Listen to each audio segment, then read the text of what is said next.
కంటికి మెరుగుపరిచే పొన్నగంటి ఆకుతో పులుసు కూర టేస్టీగా, శరీరాన్ని చలవ చేసే వేసవిలో ఇలాంటి ఆకుకూరలతో పులుసు అండి.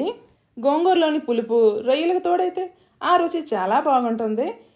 ఈ రెండింటిని కలిపి రొయ్యలతో వండితే పులుసు కూర రుచికి రుచి, ఆరోగ్యానికి ఆరోగ్యమే సుమి. మరి పక్క పల్లెటూరు స్టైల్లో తయారు చేసేద్దామా?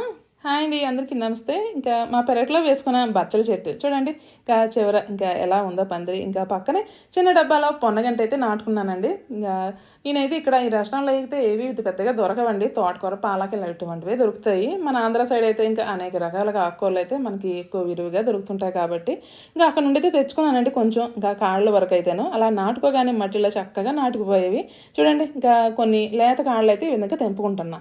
ఇది బచ్చల చెట్టు, మొన్న పులుసు కూర చేశాను కదా, ఎవరైనా చూడకపోతే మిస్ అవ్వకుండా చూసేయండి ఫుల్గా వీడియోని. ఈ వీడియో కూడా అదే విధంగా ఆదరిస్తారని నేను ఆశిస్తున్నా. చూడండి, పొనగంట ఆకులు అయితే కొన్ని అన్ని తెంపుకున్నా. ఇక అయితే ఆకులన్నీ శుభ్రం చేసేసుకొని ఇక్కడ గోంగూర, పొనగంటి రెండు సరిసమానం తీసుకొని పావు రొయ్యలు తీసుకున్నా. పొనగంటి ఆకులు ఆరోగ్య ప్రయోజనాలు ఎన్నో ఉన్నాయండి. విటమిన్ ఏ అయితే పుష్కలంగా ఉంటుంది. ఈ ఆకులు తింటే కంటికి వెలుగు బాగా కనిపిస్తుంది, అందుకే పొన్నకంటి అని పిలుస్తారు.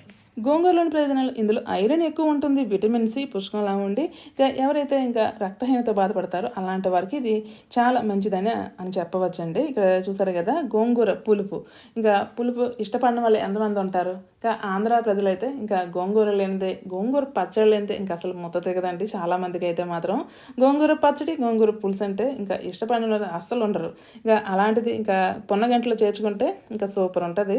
ఇంకా ఈ పులుపుని మనం దేంట్లో చేర్చినా ఇంకా డబల్ ఉంటుందండి టేస్ట్.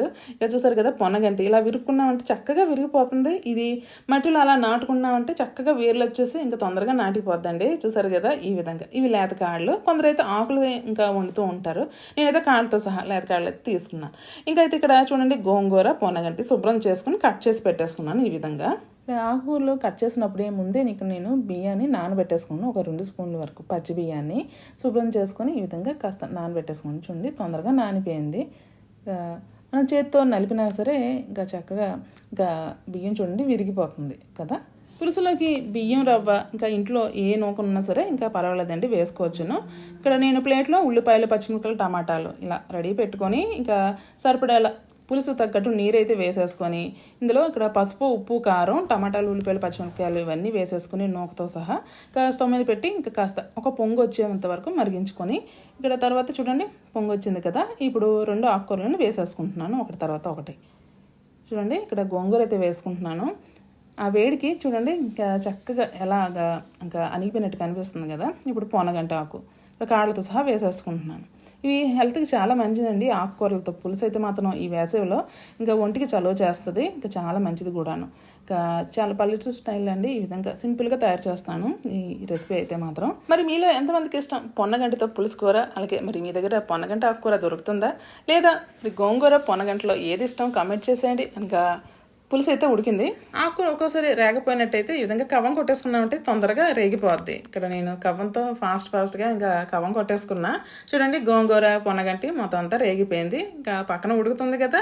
ఇక్కడ మరోవైపున తాలింపు పెట్టేసుకుంటున్నాను. ఇక్కడ పక్కన కడాయిలో నూనె కాస్త వేసుకొని ఆవాలు, జీలకర్ర చిటపట్లాడిన తర్వాత పోపు అంతా వేసేసుకున్నా. ఎండుమిర్చి, కరివేపాకు, వెల్లుల్లి రెప్పలు తాలింపు బాగా వేగిన తర్వాత పావు రొయ్యలు కూడా వేసేసుకొని ఇక్కడ నీరంతా ఎగిరిపోయేంత వరకు బాగా వేగించుకోవాలి. కాసేపు అయిన తర్వాత చూడండి రొయ్యలు వేగాయి. ఇప్పుడైతే కాస్త అల్లం వెల్లుల్లి పేస్ట్ కొంచెం అంతా వేసుకున్నాను, ఒక పావు టీ స్పూన్ వరకు. పసుపు, ఉప్పు, కారం ఇంకా ఇవంతా వేసేసుకొని ఈ రొయ్యలు తగ్గట్టే అండి కాస్త వేసుకొని వేగించుకోవాలి. చూడండి రొయ్యలు వేగిపోయి ఇక్కడ ఈ రొయ్యలు తగ్గట్టు నేను అల్లం వెల్లుల్లి పేస్ట్ వేసుకున్నాండి. చాలామంది పులుసు కూరలకి అయితే అల్లం వెల్లుల్లి పేస్ట్ వేయరు. నచ్చి వాళ్ళు అయితే వేసుకోండి, నచ్చని వాళ్ళు వేయకండి. ఎక్కువ పల్లెటూరులో అయితే ఇలాంటి అల్లం పేస్ట్ అయితే పెద్దగా వేయరండి. ఇంకా టేస్ట్ అయితే చాలా బాగుంటుంది, ఎలా వండినా సరే కలిపెట్టినా సరే. నేనైతే పల్లెటూరు స్టైల్లోనే నేనైతే సింపుల్గా ఇలా తయారు చేసుకున్నానండి. గోంగూర, పొన్నగంటి ఆకుతో రొయ్యల పులుసు కూర ఈ విధంగా సింపుల్గా. ఇప్పుడు తాలింపు అయిపోయింది, పులుసు అంతా మొత్తం ఇంకా తాలింపులు అయితే వేసుకొని మూత పెట్టేసుకున్నాను. మంట లోపల అయితే ఉన్నది ఒక్క 2-3 నిమిషాల కోసం. చూడండి కాసేపు అయిన తర్వాత మూత తీసుకొని చూస్తే ఈ విధంగా ఉడికినట్టు కనిపిస్తుంది. ఇప్పుడు ఫ్లేమ్ అయితే ఆఫ్ చేసేసుకుంటున్నా. ఆ మట్టి పాత్ర వేడికైతే ఇంక మరి కాస్త ఉడికినట్టు ఇంకా అలాగా అందులోనే కాస్త సగ్గిపోద్ది కాబట్టి. అప్పట్లో ఎక్కువ పల్లెటూరులో ఇంకా పెద్దవాళ్ళు, ముసలోళ్ళు, అమ్మమ్మలు అలాంటి వాళ్ళైతే ఎలా వండినా సరే మట్టి పాత్రలో కర్రల పొయ్యి మీద ఉంటారు కాబట్టి ఇంకా టేస్ట్ అయితే చాలా బాగుంటుందండి. పులుసు కూరలు అయితే ఎక్కువగా మా అమ్మ అయితే ఉండేది, ఇంకా చాలా బాగుంటుంది. ఎక్కువగా ఎండు రొయ్యలతో ఇంకా టేస్ట్ చాలా బాగుంటుంది. ఇక్కడ నేనైతే పచ్చి రొయ్యలు అయితే ఉన్నాయి. నేను ఇంతకుముందు బచ్చలాకు పులుసు కూర అయితే చేశాను కదా, ఇంకైతే అప్పుడు వీడియో అండి, కాస్త లేట్ అయింది ఈ వీడియో అయితే పెట్టడం. చూడండి చివరిగా అయితే ఈ విధంగా అయితే కనిపిస్తుంది. కొనుగోలుకి పెద్దగా రుచి ఉండదండి, ఫ్రై చేసుకుంటాం. అయినా ఆకుకూరలు ఏవైనా సరే హెల్త్కి మంచివే కదా. ఇంకా ముఖ్యంగా గోంగూరలో పులుపు ఉంటుంది, రుచికి రుచి మనకు బాగా తెలుస్తుంది. పులుపు ఎక్కువ ఉండడం చేత రెండింటి కాంబినేషన్లో ఇక్కడ చింతపండు పులుపు వేయకుండా సింపుల్ అండ్ టేస్టీగా రొయ్యలు వేసుకుని కాంబినేషన్లో అండి అధిక క్యాలరీస్ ఎక్కువ గల కంటి చూపుకి మెరుగుపరిచే పొన్నగంటి ఆకుకూరతో ఇంకా సరిసమానంగా ఇంకా మరి కాస్త టేస్ట్నిచ్చే గోంగూర ఆకులతో కాంబినేషన్గా రొయ్యలు వేసుకుంటే మరి ఇంత టేస్టీగా పులుసు కూర ఇలా రెడీ చేస్తా. చూసారు కదా, ఇంకా వేడి వేడి అన్నంలో కలుపుకుంటే ముద్దకు ఒక రొయ్య బిళ్ళ ఇంకా నోట్లో వేసుకుంటే అబ్బా ఇంకా భలే ఉంటుందండి పులుసు అయితే మాత్రం. మరి మీలో ఎంతమంది పొనగంటి కాంబినేషన్లో పులుసు కూర ఈ విధంగా తయారు చేశారో కామెంట్ చేసేయండి. ఇంకా లేదా నచ్చితే మాత్రం చిన్న లైక్, షేర్, సబ్స్క్రైబ్ అయితే చేయండి నా ఛానల్ని ప్లీజ్. ఇంకా మళ్ళీ కలుద్దాం నెక్స్ట్ వీడియోలో మరో కొత్త రెసిపీస్తో. అంతవరకు సెలవు మరి.